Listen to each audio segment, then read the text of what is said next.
Mariann, if you could please move it to the next slide. This presentation was produced and funded in whole with federal funds from the U.S. Department of Education under contract number GS10F0112J with the American Institute for Research, AIR. Carrie Olympia serves as the contracting officer's representative. The content of this presentation does not necessarily reflect the views or policies of the U.S. Department of Education, nor does the mention of trade names, commercial products, or organizations imply endorsement by the U.S. government. Next slide, please. Again, welcome to today's Links event, Connecting and Sustaining Professional Development Initiatives in Your State. I'll hand it over to our moderator, Marcella Moda. Thanks so much, Long. And thank you so much for joining us today to learn a little more about connecting and sustaining professional development initiatives in your state. This is part of our Links Universal TA Wednesday webinar series that we hold every month. Today's October 27th, 2021. Today's webinar, as a reminder, will run from 3 p.m. to 4:15 p.m. Eastern, 12 p.m. to 1:15 p.m. Pacific. I know that's a little bit longer than some webinars. So please make sure that you have that extra time built in. So about our webinars, today's session, as I said, is part of our Links Universal Technical Assistance Wednesday webinar series. This monthly webinar series is on topics that matter most to the field. The series supports states in building their capacity around important topics. So these topics are the ones that we get from you that we have lots of interest in, lots of questions about. So we hope that they're really serving you. The webinars are recorded and available on the Links YouTube channel. So please do make sure to check those out. Just wanted to share with you, if this is a topic that you're interested in learning more about, I wanted to remind you that we do have a Links resource that is available to you. Within our Links community, we have a professional development group that I encourage you to check out. You'll see here on the screen, we have a snapshot just of the front page of our professional development group within the Links community. So thank you, Long, for including the link there so that others can join and check it out if you're not already part of it. Next slide. All right, so we have a lot to cover, so I'm gonna jump right into introducing our amazing panelists. I'm so excited for you to hear from them. First up, alphabetically introducing them. First we have Carla DeBose. She is the Director of Professional Development and College and Career Transitions for the Technical College System of Georgia Office of Adult Education. In this role, she leads a team that provides professional development, college and career transition support, technical assistance, and new initiative identification and implementation for TCSG adult education programs across the state. Mariann Fedele-McLeod is a managing technical assistance consultant at AIR and director of the adult learning practice area. She's been involved in the field of adult education since 1991. In this role, she is responsible for leading major national and state-based adult education initiatives with focus on collaborative professional learning methods. She is the project director of California Department of Education funded Professional Development Project, CalPro, and the Nevada Department of Education's funded Nevada Adult Education Professional Development Project. We also have with us today Joanne Huebner, who is the manager of Virginia Adult Learning Resource Center at Virginia Commonwealth University. In this role, she manages the communication and work linked to the Office of Career, Technical, and Adult Education at the Virginia Department of Education. Joanne provides managerial oversight and supports the work of the VALRC staff as they carry out their annual action plan through the planning, development, and evaluating of programs and initiatives designed to improve the quality and accessibility of adult education statewide. With us, we also have today Beth Ponder, who is the Director of Professional Development for the Texas Center for the Advancement of Literacy and Learning, TCAL, at Texas A&M University. In that role, Ms. Ponder oversees identifying and developing trainings for local service providers and statewide initiatives. She leads the content development team at TCAL and is the lead of the Leadership Excellence Academy. We also have with us Donna Varzan-Parker. In her current role as Curriculum Instruction and Assessment Specialist with the Massachusetts Department of Elementary and Secondary Education, ESE, she is responsible for providing curriculum instruction and assessment policies for the ESE-funded adult education programs and working closely with the statewide curriculum instruction PD providers to implement PD that is data-driven, relevant to adult educators, and likely to affect student outcomes. Last and of course not least, Beverly Wilson has been the Director of Professional Learning with the Arizona Department of Education, Adult Education Services since 2005. Prior to working for ADE, she was a program administrator for the Adult Education and Family Literacy Program. Before discovering adult education, Beverly taught special education students in grades K through 8 and junior high students in the areas of reading, English, and social studies. As you can see, our panelists are highly qualified. I'm so excited to learn more from them today. With that, I'm going to turn it over to Mariann. Thank you so much, Marcella, and greetings, everyone. I'm Mariann Fedele-McLeod with American Institutes for Research, and really very pleased to conduct today's webinar and have you be a part of it. You're going to be hearing from each of our panelists over the next hour or so that we have. And the focus of today's session, this message of welcome, is to introduce you to today's session. State professional development systems play a critical role in supporting the implementation of state policy priorities and building the capacity of educators and programs to serve learners. This webinar will explore how different state PD systems approach this task. And today we will discuss what we know about what makes PD effective and hear from state PD leaders about their approach to capacity building.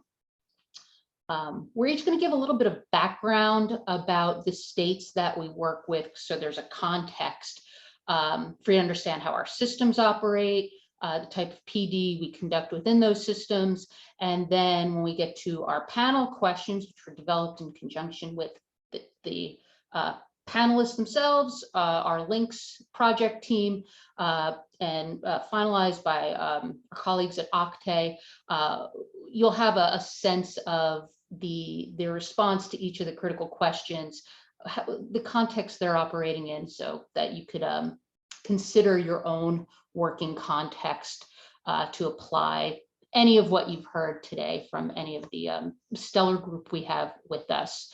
At the end, we're hoping you will stay for the entirety of the webinar. Our final piece will be us as a full group considering the question about lessons learned over the past year and a half, its implications on the professional development we conduct in states, and your ideas for how we need to operate to do our jobs effectively in the current environment and with an eye towards the future. So we hope you'll stay for the entirety of the session. As each of our panelists describe our systems, we would ask you to keep in mind, and you're going to hear this reflect. Mariann, you muted yourself. Sorry, I did that, Mariann. I was trying to hit another button. Okay, it doesn't matter who did it. Am I unmuted now? Yes, you're good to go. All right, good. All right, I will go on. And no problem, Long. So since I'm not sure where that cut off, I will say you're going to hear reflected these effective PD model design features as each state lead talks about their system. So what are effective PD model design features?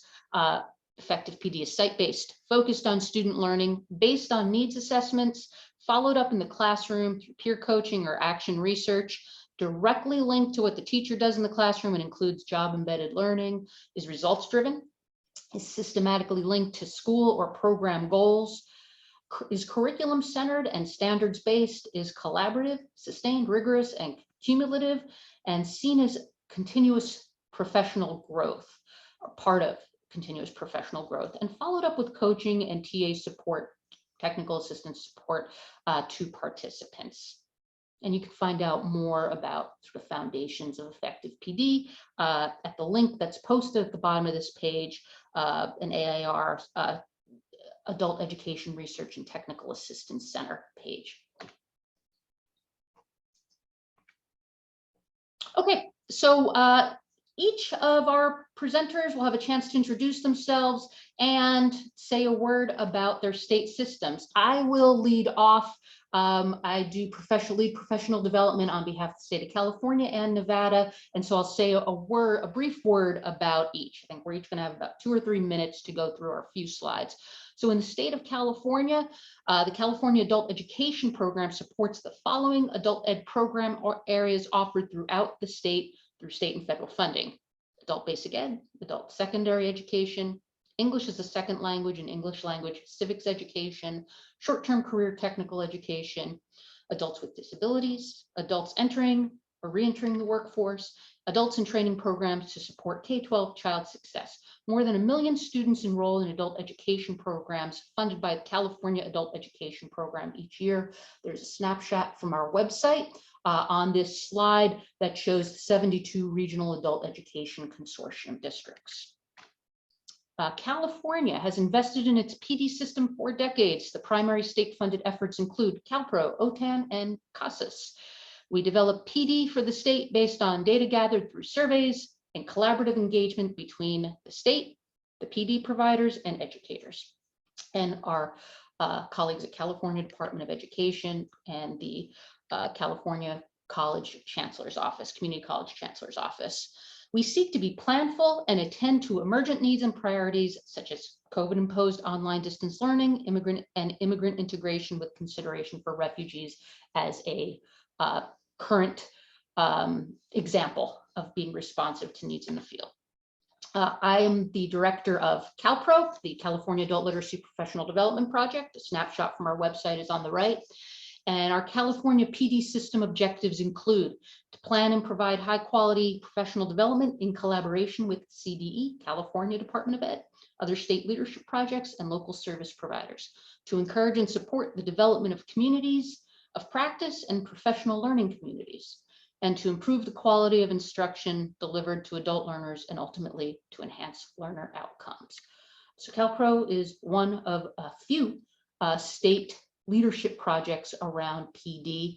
California is a big state. There's a lot of students, a lot of programs that operate within consortia and in collaboration with many state agencies. And so for CalPro, we are engaged in a multitude of activities each day in the state with thousands of educators that walk through our door virtually or face-to-face. In the state of Nevada, I again lead the Nevada Adult Education Professional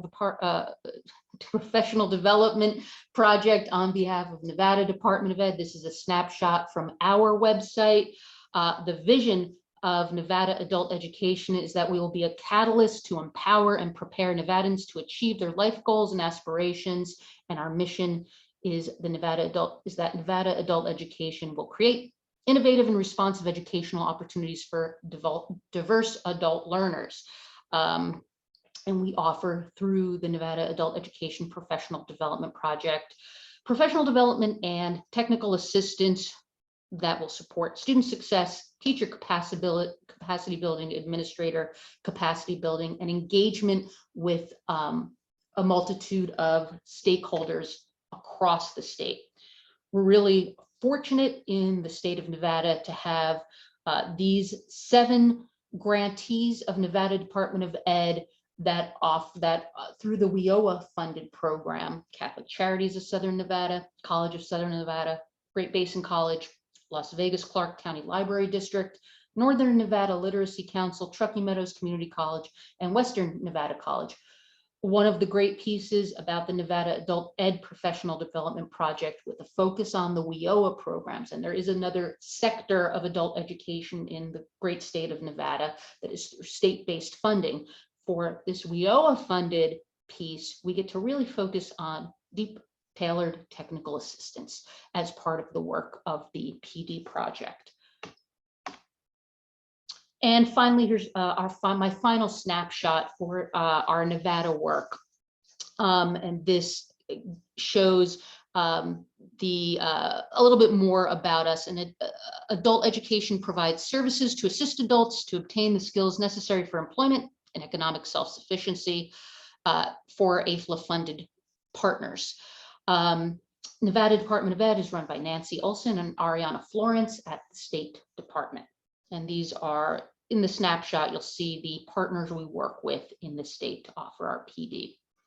Again, that's way of introduction to the work I do as a PD professional. I'll be leading the panel and not responding to panelists' questions, but facilitating the group from here on out. So with that, I would like to hand it over to my colleague in the Southwest, Beverly Wilson.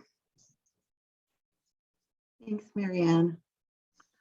One of the things that's so interesting about Title II and the way we run adult education programs across the country is the different contexts that we have Title II administered in each state. So in Arizona, this is a snapshot of how the Title II system is set up.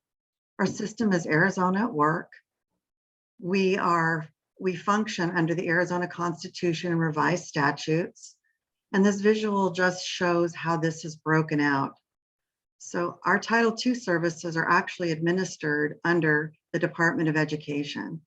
And in the state of Arizona, the Superintendent of Public Instruction is an elected position. And then the State Board of Education are appointed positions. And those two entities work together to oversee the administration of not only the K-12 system, but early childhood in many program areas and adult education.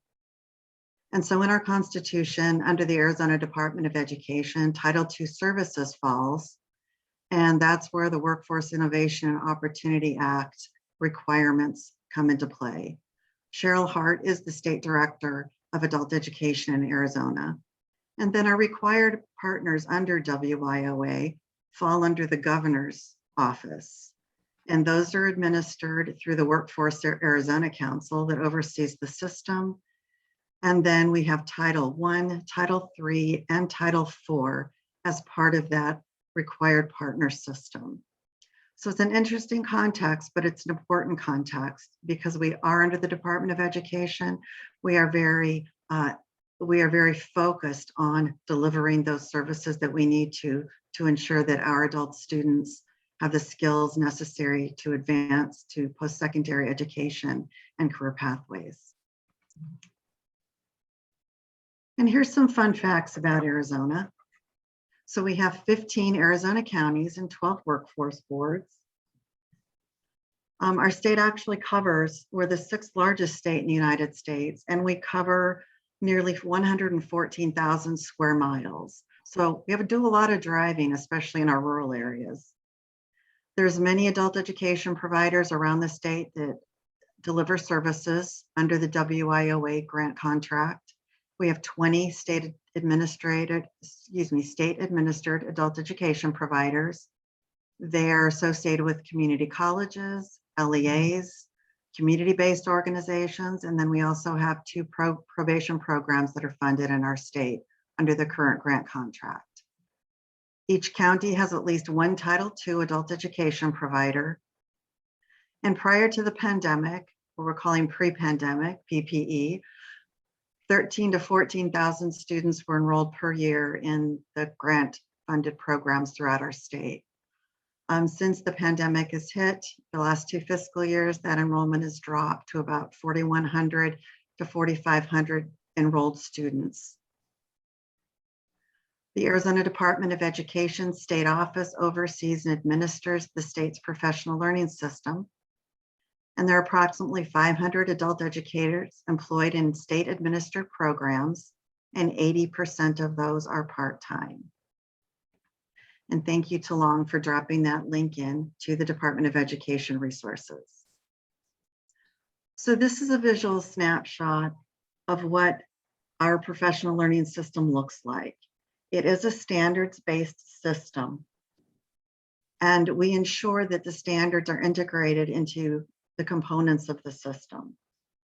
So the adult education grant contract requirements and assurances drive what our adult education providers need to be able to do in delivering their services. For instance, one of the requirements in the grant contract is that all administrators and adult educators must hold a current Arizona adult education certificate. The professional learning standards are designed by Learning Forward, and thank you, Long, for dropping that link in the chat. These standards address how to plan, implement, and evaluate professional learning at both the state and local levels. And then we have adult education teacher standards that address what teachers need to know and be able to do for effective instruction. And then, as in many states, we have our own adult education content standards that drive and provide the framework for what students need to know and be able to do. So what does high quality professional learning look like? Well, professional learning fosters collective responsibility for improving educator effectiveness and student outcomes must include these three components, and these are integrated into our grant contract requirements. And it's an important part of the PL system in Arizona. So the PL needs to align with rigorous academic standards and related program and agency improvement goals. It has to be conducted among educators at the program and site level, facilitated by well-prepared administrators, professional developers, master teachers, coaches, and teacher leaders. And the PL must occur several times per week among established teams of teachers, administrators, and instructional leaders, with the teams engaging in a cycle of continuous improvement. One of the requirements in the grant contract is that programs must allocate and expend 10% of their adult education funds on high quality PL. And those are the requirements of high quality PL.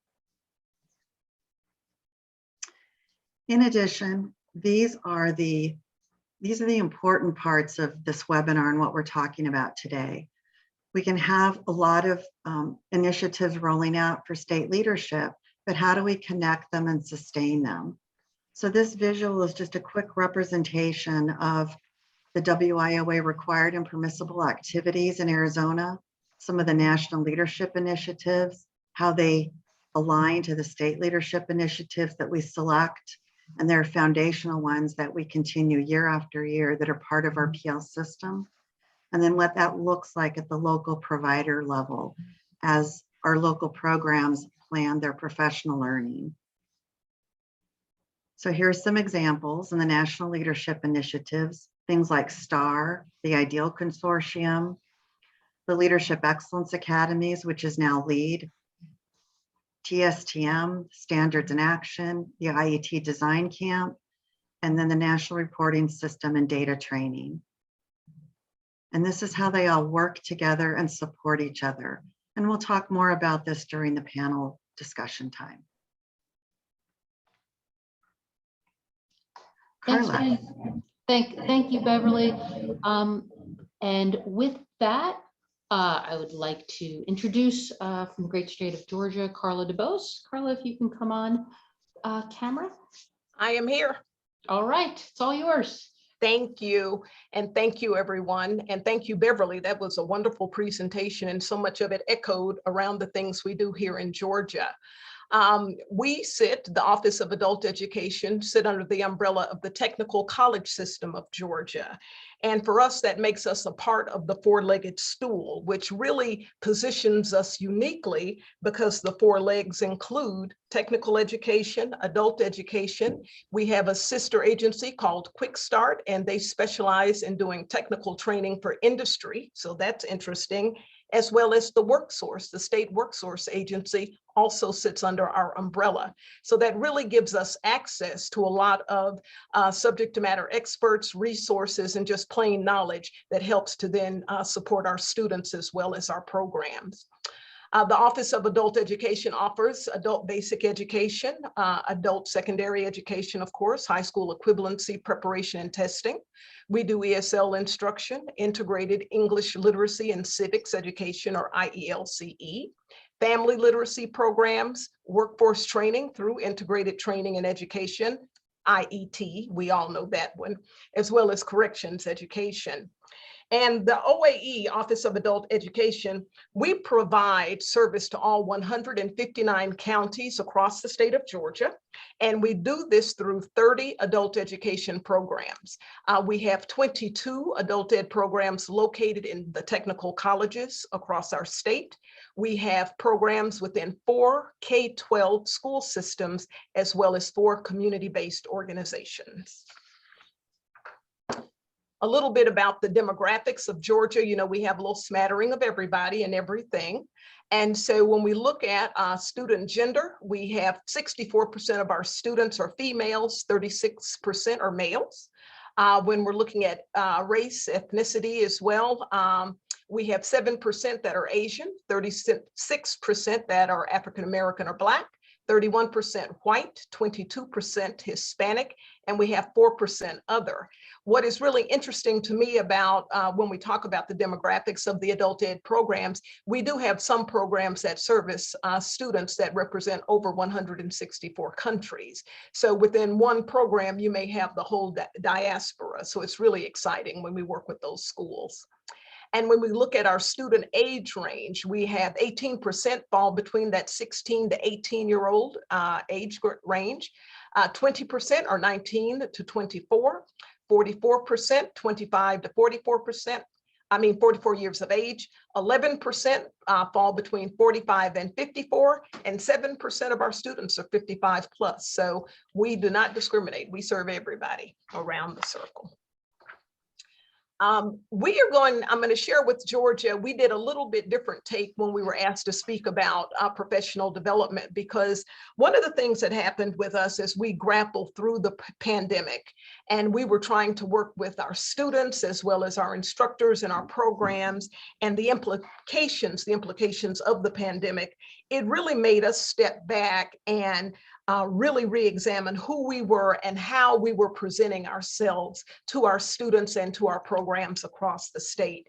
And so we undertook a real Herculean task of re-examining our vision, our mission, and our priorities, and really realigning ourselves as far as adult education.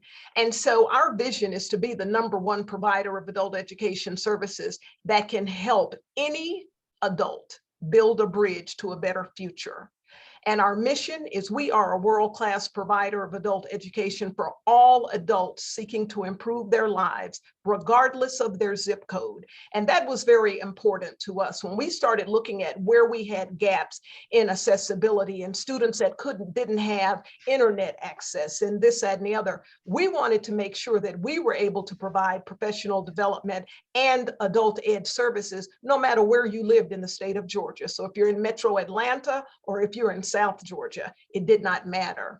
We also provide consistent, high quality services and support. We want to make sure that the adult ed experience is transparent. If you're at one program versus the other, we want to make sure you have the same high quality experience.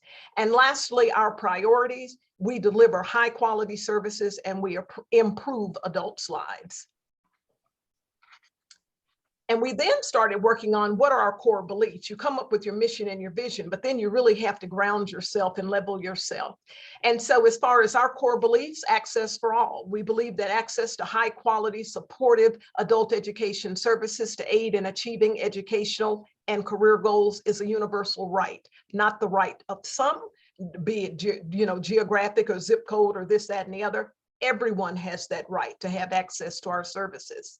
Excellence. We are committed to pursuing excellence through innovative and collaborative practices in all that we do. We are not satisfied with the status quo. Integrity. Integrity is the foundation of who we are and who we hold ourselves accountable for being honest and ethical. And so not only me personally in the work that I do with professional development and college and career transition, but all of us have collectively stated, and we all operate from a place of integrity. We want to make sure we're held accountable. And lastly, knowledgeable. We are committed to being experts in our work so that it yields expected outcomes and that it moves the field forward. And knowledgeable is also sitting on panels like this so that we can learn from our knowledgeable peers, but we want to make sure that we are knowledgeable and committed. And so then we had to look at, well, then how is PD aligned with the core beliefs?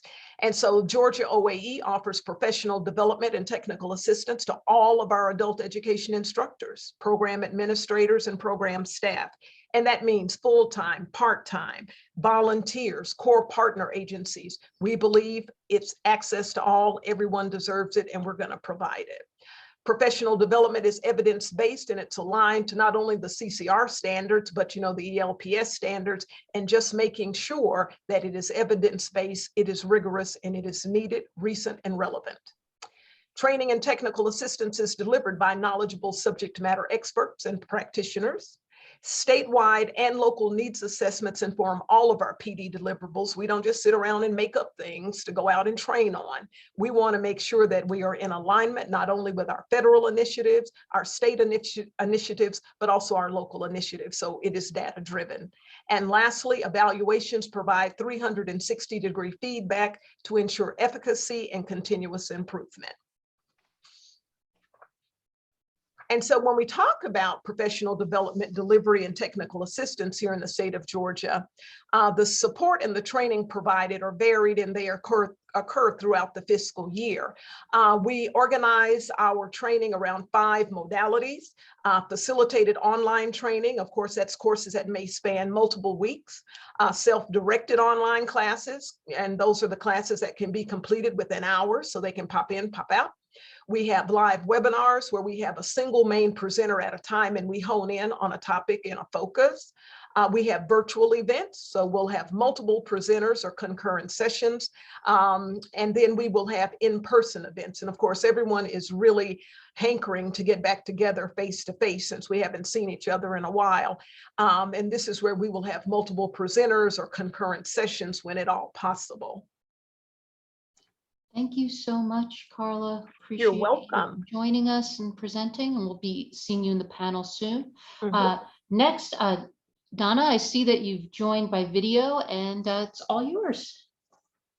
Thank you. Hi, everyone. I am Donna Varzan-Parker.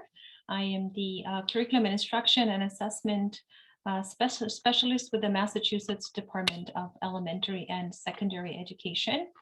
Adult education in Massachusetts is funded through the Department of Education, the Office of Adult and Community Learning Services.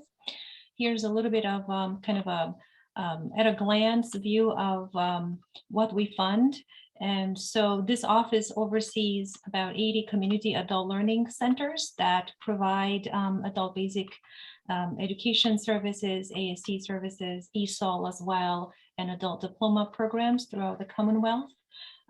We also fund about 8 programs providing AB services to individuals currently residing in correctional institutions. 23-week Mass STEP. This is our IET and IELC services.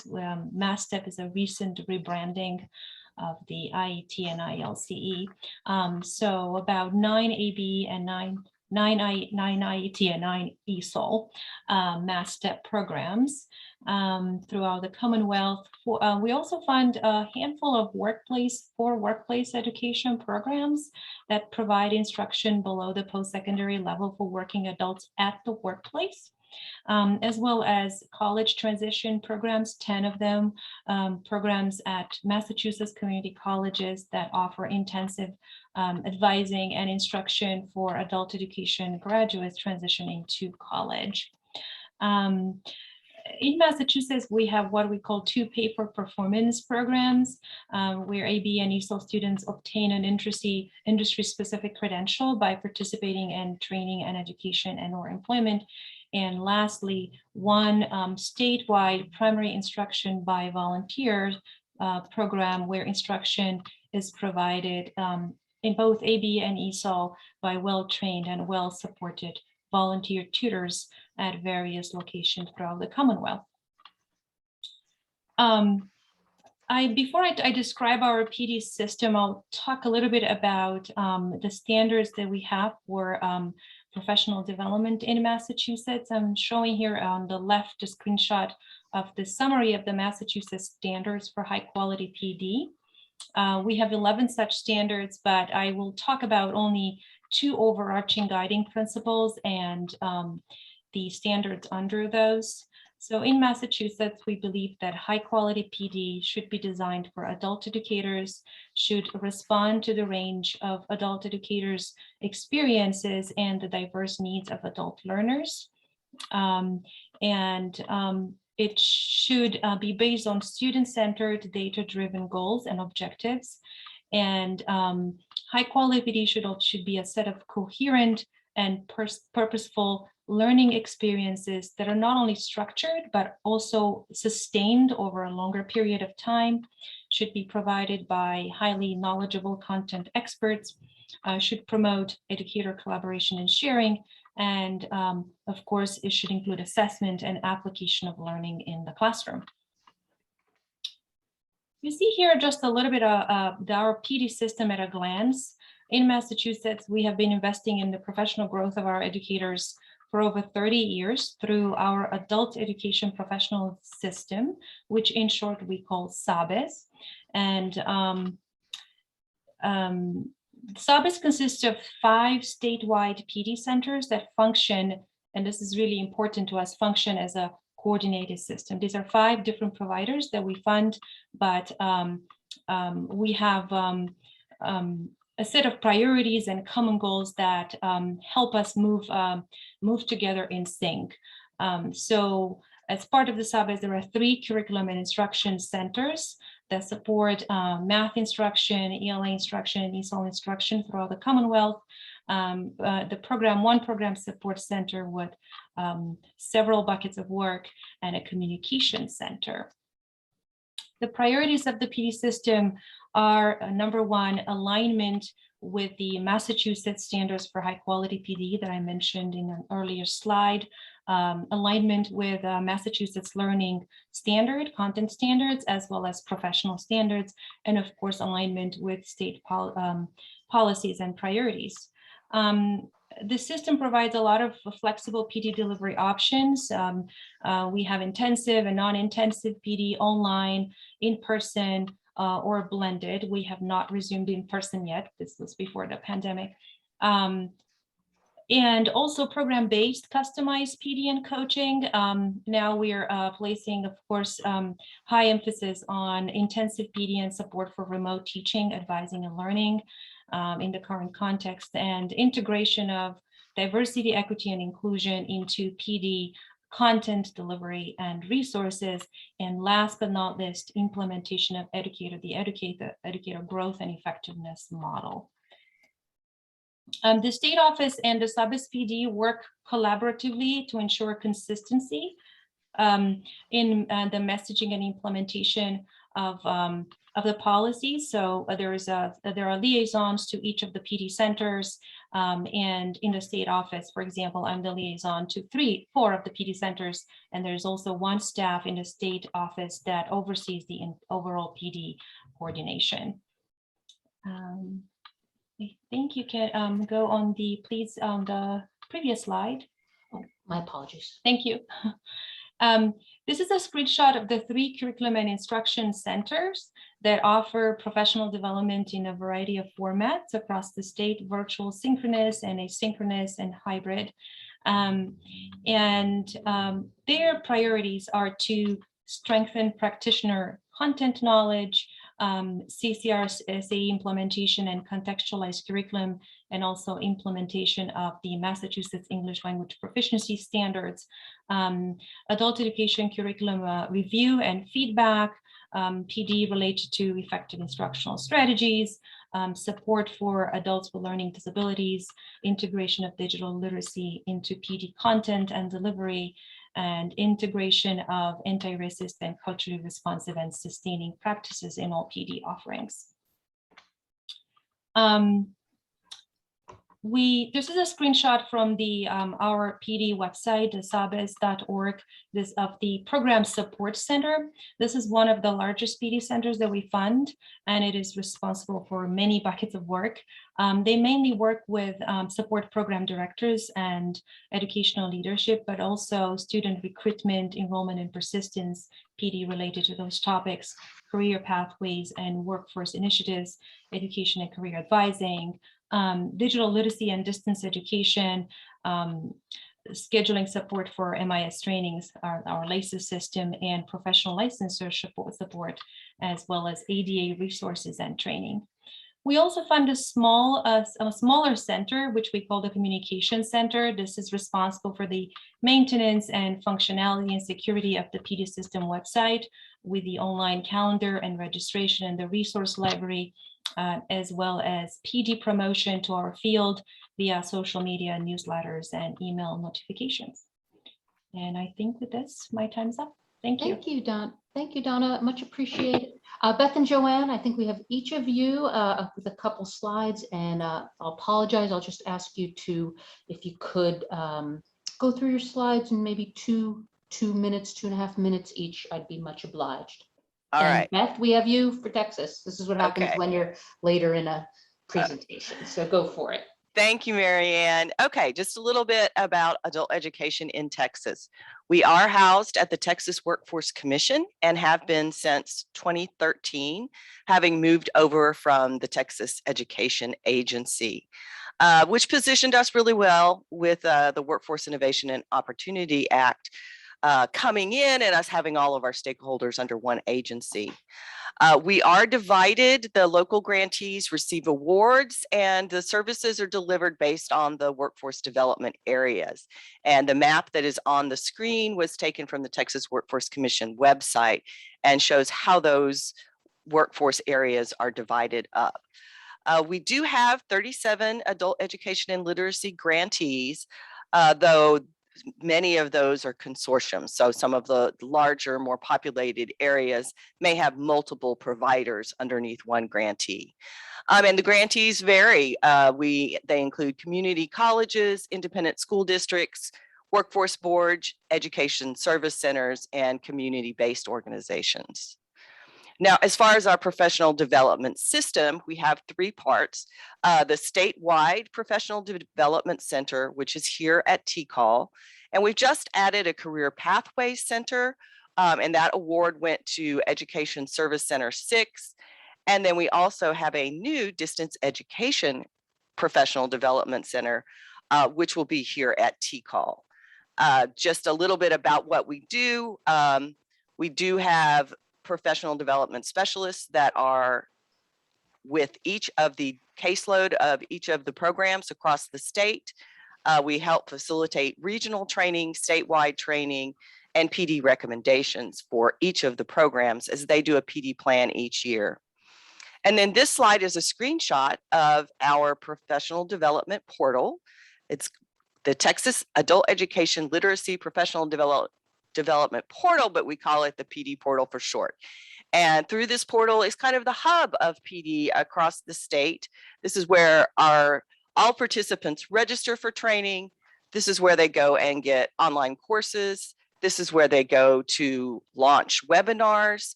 This is where we do transcripts for each of the participants. At this point, we have over 3,200 adult education staff that are participating in the PD portal. This is also where we can do reports for local programs about what kind of professional development their staff are taking. So I'll make it short, and I'll go ahead and pass it back to you, Mariann. Hey, thank you so much, Beth. Much obliged. And we're going to be hearing again from you shortly. And Joanne, finally from the great state of Virginia, again, just be mighty obliged if you can introduce us to your state context in a couple minutes. And Joanne, you might be muted. I can do that if I don't have to read everything, if that's okay. That's fine. You do have to read what's on the slides, I will say. Okay, very good. Our adult ed context in Virginia is also under the Virginia Department of Education with Dr. Heidi Silver-Paquilla as our state coordinator. We are our Virginia adult education providers who are funded through AFLA are organized into 22 regions, which are managed through school divisions primarily and community colleges. And this map from the Virginia Department of Education website shows that regional structure. Integrated English literacy and civics education programs are funded in areas of high immigrant populations, predominantly in Northern Virginia, Central Virginia, and the Virginia Beach area. And all providers are required to offer integrated education training, workforce preparation, and standards-based instruction through services of ABE and ASE, English language acquisition, IELCE, and correctional education in jails. This slide, I wanted to kind of focus on the pandemic year data because I think there are a few interesting and unexpected points. So I'm just going to point those out real quick because at the end of the conversation today, we're going to come back to how the pandemic affected our students, teachers, and programs. And so a couple of just things to note. We were down about 25% overall adult population this year to 14,872 adults that were served. I think interestingly enough, our biggest gap, and maybe this isn't surprising, was in our Hispanic and Latino populations and those who were served in IELCE programs. So just an implication there that we have to think about moving forward. Also that we had more female students this year. So another implication. And based on that data, it's not surprising that the share of participants that were served in EL classes was down. But what was interesting is that those who were served in an environment of IELCE, we were up about 20%. Next slide.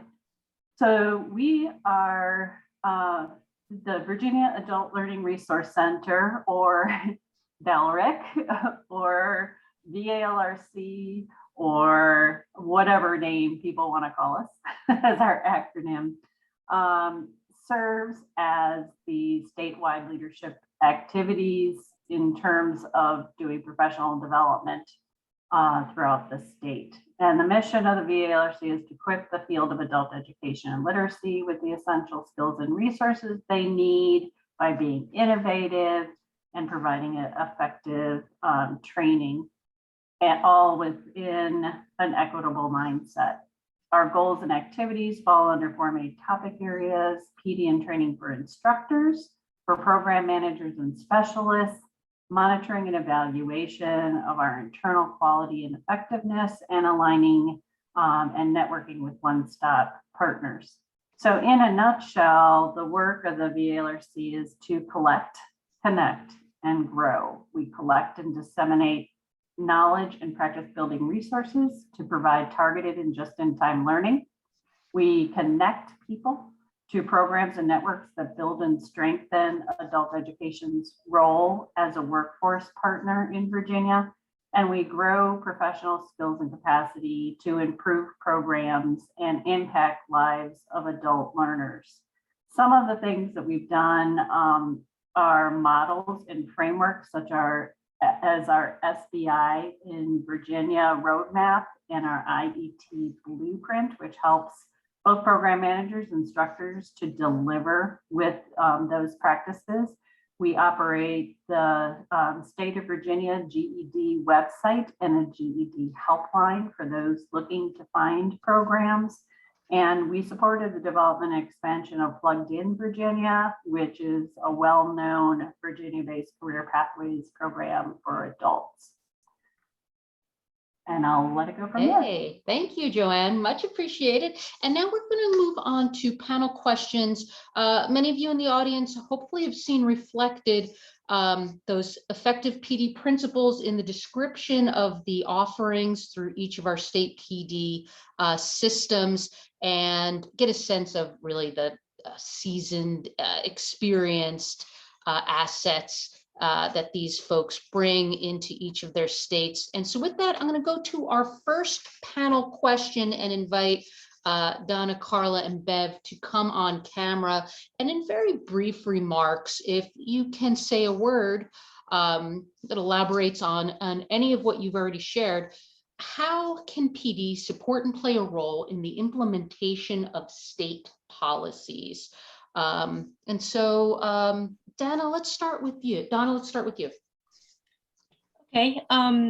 In Massachusetts, one of the recent priorities, that we have at the state level is educator effectiveness and quality of instruction. And one of the ways we determine priorities is through data that we collect through what we call program quality reviews or monitorings. And we conduct monitorings to about 23 to 25 programs per year. And at the end of each year, we publish what we call a summative report that details overall strength and areas for improvement across all these programs that we visit in 4 indicators of quality, one of them being curriculum and instruction and educational leadership.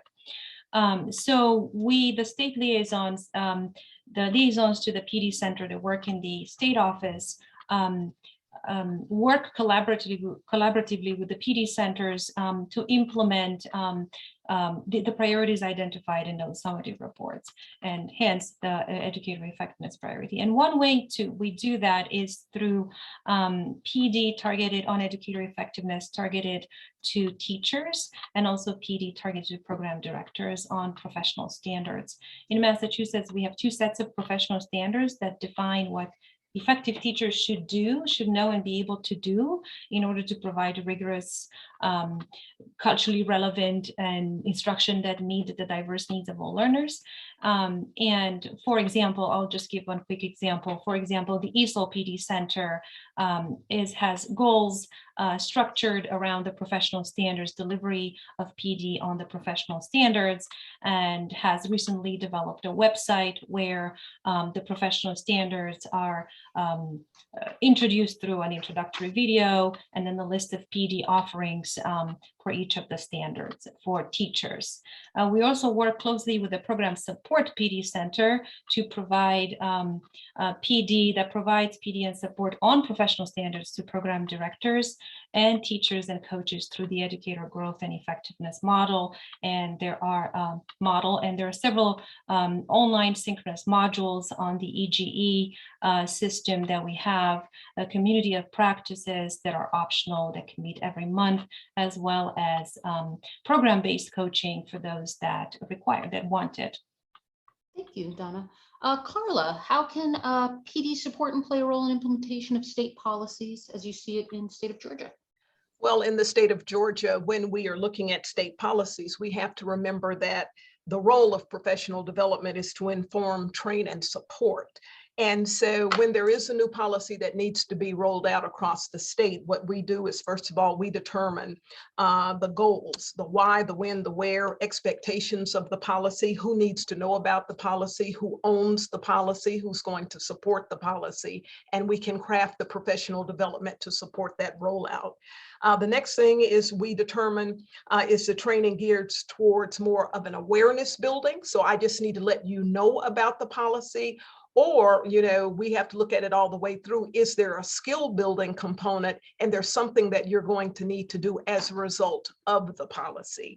An example, and we can think about not only just a state policy, but right now we rolled out a new alternative high school equivalency model. And so we had to go to our legislators. We had to make sure that we had industry bought in. We had to have DOE bought in. Everybody needed to be bought in. And so then we did professional development to let our practitioners understand this is the model. These are the components. This is how it impacts the students. This will be, what you need to do. And this is what these people need to do. And you really take it all the way down to the skill building level. And then lastly, we can figure out PD can help whoever is bringing the state policy to bear what is the best way of communicating? Do we need to do webinars? Is this more of a face-to-face and we need to do focus groups and, get small groups of individuals together? Or is it something that we can send out, in a printed format with some follow-up technical assistance? So I think PD can be a foundation and a methodology. We can provide the methodology to really help shape and support state policies as they're rolled out. And that's what we do here in the state of Georgia. Bev? Thanks very much, Carla. Yes, Bev. So I think one of the things to keep in mind in the work that we do in Arizona is that there is a difference between sharing information and high quality professional learning. And so we make that distinction at the state level, what needs to be communicated for information to help with state policies and rolling those out. And then I mentioned before when we went through this slides on Arizona is that we're a standards-based system. And part of being a standards-based system is understanding the research behind what high quality professional learning looks like. And so the purpose of professional learning is to improve educator effectiveness and therefore student outcomes. So the research is really clear that it takes about 50 hours of high quality professional learning for a teacher to change their behavior and to implement the instructional strategies that they're learning. So we make that distinction as we look at the initiatives and what we want to support at that state leadership level and help programs do that work. So for instance, we are a STAR state. So we started that work about 4 years ago. We actually added a year 2 to our STAR initiative. We found through the work with our programs that year 1 was great for the blended learning model and to help programs learn the strategies and skills that they need to implement the components of effective reading instruction, but they were struggling with the implementation piece. And so we added a year 2, and that year 2 focuses on implementation at the program level and at the classroom level. Programs are supported with a state, a STAR trainer to ensure that they are able to implement all the training and the instructional strategies that they learned for effective reading instruction. And then the other component of helping ensure state policies is that our grant contract requirements include that programs have to complete a professional learning plan at the beginning of the year. And that professional learning plan has to align to state leadership priorities and program goals. And that plan is reviewed and technical assistance is provided throughout the year to help programs be able to implement their goals effectively and move that needle for educator effectiveness. Thanks so much, Bev. And I'll note that Carla, Donna, and Bev are part of this panel as state staff. So each of our 3 panelists right now, Bev, Carla, and Donna, work for at their state offices respectively.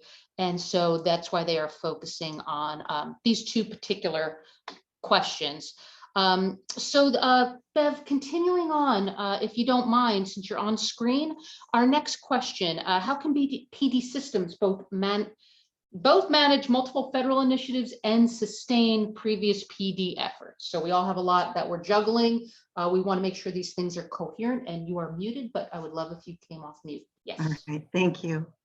Well, I think just to continue on with what I was saying previously, this is probably the most difficult part of operating a professional learning system, are all the different things that we have to manage. And I feel that pain at the state level. And so I have a lot of empathy for how to manage that at a local level. So those federal initiatives that Octave rolls out, for instance, are really important pieces of our system. And so we want to make sure that those federal initiatives are sustained at the state level, and we tend to roll things out in pilots. And we do it through a cohort-based system. So we get a group of programs and a group of teachers that are involved in professional learning over time, getting to that magical 50 hours plus, and then sustaining those efforts that are proving to work well. And that is focused on what student skills need to happen. How does effective reading instruction need to happen? How is blended learning instruction happening at the program level? There's this balance of the just in time because we've been in this pandemic now for 2 years, which sounds so sad to say. It's been a 2-year pandemic, but it has changed the way we operate educational systems all across the board in our country. And so balancing those things that programs and teachers need just in time with those things that we know work to help teachers improve their instruction in reading, in math, in implementing IET programs throughout the state, in using virtual tools for instruction. And then we make sure that that happens at the local level, as I said before, because we have programs that are submitting plans and we help them manage and connect those plans to the initiatives that we're doing at the state level. Thank you so much, Bev. And Carla, I think you're going to round us out for this particular question. How can PD systems manage multiple initiatives and sustain previous efforts? Well, I agree with so much of what Bev has shared because we too look at those federal initiatives as core, and they are very important.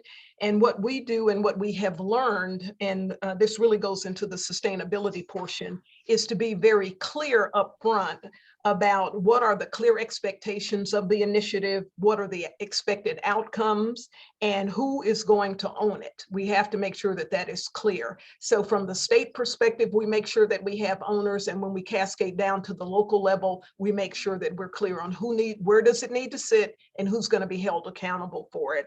The other thing is to establish a good process to make sure you have the who, what, when, where, and why of tracking. So when we're talking about STAR, when we're talking about standards, it seems like we've been doing standards forever. I can remember unpacking the standards and repacking the standards all the way through. Now we have standards courses in Blackboard. It's taken us a long time to get here, but we had to establish a process, we had to keep tracking, and we had to keep that emphasis on the outcomes. What did we need to do? We needed to make sure that we were a standards-based state and all things aligned.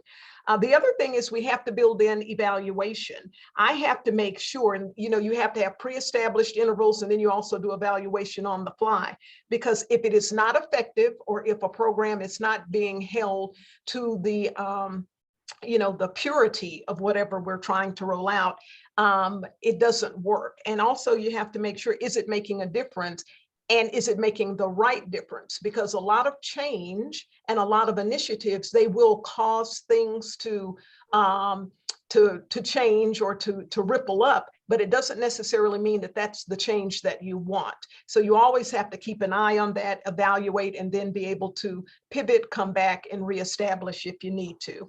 And the last thing is you want to make sure that all of your internal and external stakeholders are kept abreast of what's going on, that we keep tying back into the federal initiative, and just making sure that there's ongoing process improvement. So, as Bev laid out, we're all STAR states, standard states, TSTM states, all of these fabulous things, but we also have to balance that with what's going on and what is the need locally, because I may need to do data manager training, or we have had a really big push on instructional excellence, because with the pandemic, we had to retool how we were delivering instruction in our state. We were all face to face, and we had to pivot quickly and learn how to fly the plane, build the plane, and do all things with the learning management system that we were not familiar with 18 months ago.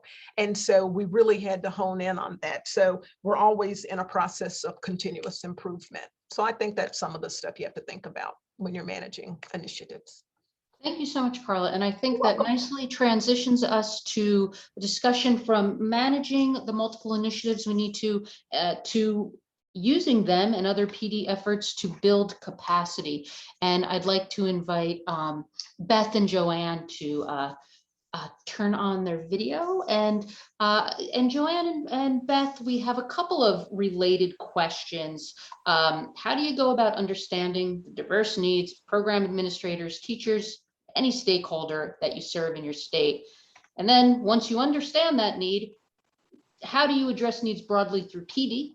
And how are you differentiating and tailoring professional development and technical assistance? So the first piece, Beth, to you, how do you go about understanding the diverse needs of programs administrators in your state? Thank you, Mariann. So I'll talk a little bit about what we do here in Texas. We do an annual needs assessment That includes instructors, program staff, administrators, state office staff, and staff at the Professional Development Center. It's not a very extensive professional needs assessment, but it gives us a lot of information. Also, as a requirement for all of our local programs, they have to create a professional development plan every year. And that's due in the fall, and then they do a follow-up plan every spring. And so that gives us a lot of data about what they feel like they need at the local program level.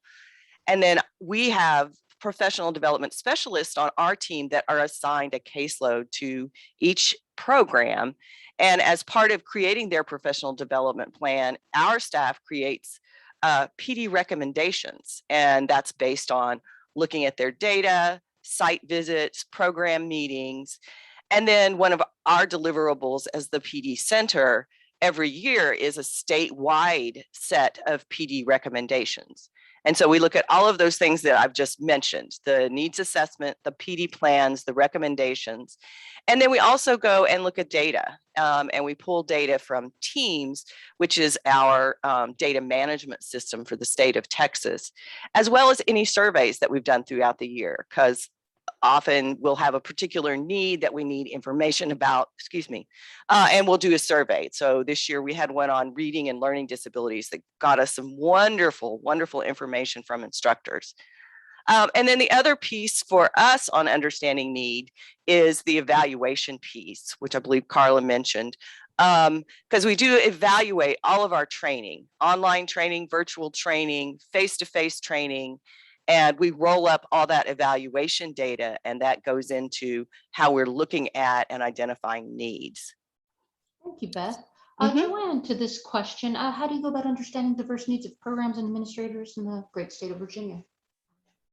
Yeah, so I'll just add on what's unique in Virginia to what Beth had said, because I think it's she was talking about multiple ways of gathering needs from, formal. We do that annually through the program self-assessment that goes out and requires programs to talk about what they've been doing in professional development and then indicate any specific needs that they might have, but also through a lot of, gathering information qualitatively. So looking at every other month, we have a program manager meeting. And as part of that program manager meeting, we talk about what's coming up in terms of PD, but also get a need for emerging program improvement things. Obviously, in the past couple of years has been something that has just been constantly changing. And so looking at to respond to those needs, as well as any evaluations from the programs we put out. And this year, we are going to also add focus groups. And so talk about what professional development has been most effective during this time and individuals might see moving forward. So talk about modalities as well as content. And Joanne, while you're on camera, as you use these multiple forms of data gathering to understand need, once you understand this need, how do you make the distinction between broad-based professional development and tailored technical assistance? And Beth, I'll invite you back on as well to say a word to this if you'd like. Yeah, so we have an annual action plan that is part of our contract with the Department of Education. And with that, we look at what the priorities are for WIOA and the combined state plan. So those kind of feed into it, but then take these individual needs that are going on in terms of where people are on standards-based instruction, where they are on integrated education and training, and where they are on all these priorities and how they feel they've accomplished them, and how many individuals they have at the beginning of that scenario, how many are more seasoned professionals in that as time goes on. And so we use that, we use nationally recognized standards, and of course want to also include any 508 compliance that we possibly can. And Beth? Yeah, I'll just add to what Joanne had to say, because this was kind of an interesting question for me to think about how we're doing it broadly and then how are we tailoring it. So I think based on those needs we identified, we create trainings. And one of the things that we try to do in Texas, especially when we create a standardized training, is to do a training of trainers. So we're building capacity at the local level to meet those individual needs. So we might have something that we've standardized, but then if we have trainers at the local level, they can tailor it to meet the needs of the local program. Of course, statewide initiatives, and for us, building out that learning management system that I talked a little bit about. So creating some online opportunities for just-in-time training, a little bit of a concentration this last year on new directors that are coming in throughout the program year and trying to get some just-in-time training in the PD portal for them. And so, and then I think that something that's unique for Texas is because TCAL does have a PD specialist that's attached to each program. Our state office has a program support specialist attached to each program, and each program is required to have a professional development coordinator at least 20% time. So we have those three people kind of working in tandem to help identify and meet the needs of the local program. Thank you so much, Beth. And Marcella and Hannah, I know we have a couple of minutes left, and I'm going to do this, and I want to be respectful of everybody's time, and it's really important that we get to hear from everybody who's been a part of this webinar. So Marcella, unless you tell me I can't do it this way, I'm going to take this final panelist question. I'm going to ask all of our panelists to come back on video. I will do that myself. And I'm going to, while we are answering this ourselves, how has the pandemic affected students and educators and therefore your work, and what lessons do you think we could take away from the past year and a half to improve adult education professional development going forward? At the very same moment, let's see, we have 58 participants on this webinar. I would like you 58 participants, I think that includes us too, 53 participants, to please use the chat pod, and in a sentence or two, while our panelists are responding to our final question, we want, for the record, for posterity and this recording, you to answer the same question. You're our colleagues, you're professionals, and we want your wisdom to be part of our shared wisdom. Marcella, it's okay?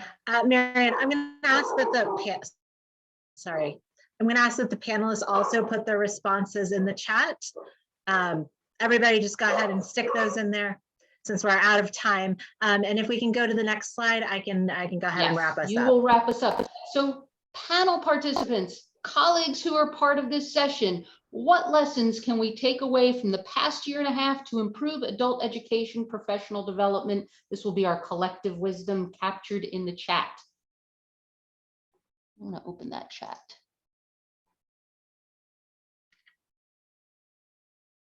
And Marcella, I know you asked me to move the slide ahead, and I will. I think Lori writes, PD needs change during and after the pandemic, so collecting needs is an important and ongoing need. I'm not going to promise I won't read all of them. Mariann, don't worry, I'm next slide. I'm going to the next slide. It's all yours. Wrap up. We unfortunately, I think the one question that we received, just go to the next slide. All right, so I wanted to share with everyone our next month's webinar will actually be slightly different from we're the last Wednesday of the month, but we'll be on December 1st. Talking about trauma-informed practices for PM Eastern time or 12 p.m. Pacific, and it will run to 4:15 p.m. Eastern or 1:15 Pacific time. We encourage you to register now. I think it might be lost somewhere in the chat with all these wonderful answers that are coming in, but I know Long put the link in there. Maybe when things slow down, Long, we can put that in there again. I want to make sure that we get your questions answered about this topic. So we want to make sure that we're meeting your needs. If you can also put in the chat after you've answered the question that Mariann prompted you with, if you could share with us what questions you have about the topic of trauma-informed practices that you would like addressed in our next webinar, that would be great. Thanks, Marcella. Appreciate you making a little extra time for us. Of course. And as folks answer this important question that helps inform our work on the Links project, just want to acknowledge some of the responses around flexibility, access, virtual learning, and needs assessment, which I think very much reflects a lot of the points made by all of our panelists today. A focus on effectiveness is more important than ever as we move to virtual. Amy wrote, I believe, the thought of thinking globally and acting locally is more important now than ever. Trauma-informed practices. Sorry, Long, that's you letting everybody know of our next session. Being planful. And with that, I would like to, first of all, thank everybody who's been a part of the session and adding your thoughts, continuing to add your thoughts to the chat pod. And I want to take a moment to thank all of our panelists today, because everybody who has been part of this presentation is a very busy person. So Donna, Carla, Beth, Joanne, Bev, thank you very much for participating in today's session. I hope we could do a follow-up soon, maybe face-to-face at one of the conferences and maybe again at Links. And we all know how busy you are. So we thank you very much for making time for this today. Marcella, are there any final words? You could have the final word. No, thank you. I apologize for having to cut us off. I know that all of our participants are also incredibly busy, so we do want to be respectful of your time. But if you have a moment to stay and continue to share with us your thoughts on this really critical question that Mariann posed, please feel free to continue to include those in the chat. And if not, thank you so much to our panelists. I just want to echo what Mariann said. I just appreciated so much learning from you and all the things that you shared today. You do a really important and very challenging job. So thank you so much for everything you do. And thank you to all of our participants for joining us today on this really important topic. We hope you will join us for the next one. And I'm so excited. Eric said that he'll be joining us for our next webinar, and I hope the rest of you will be joining us as well. Thanks, everyone. We'll see you next time. Thank you, Mariann. Thank you to the amazing panelists.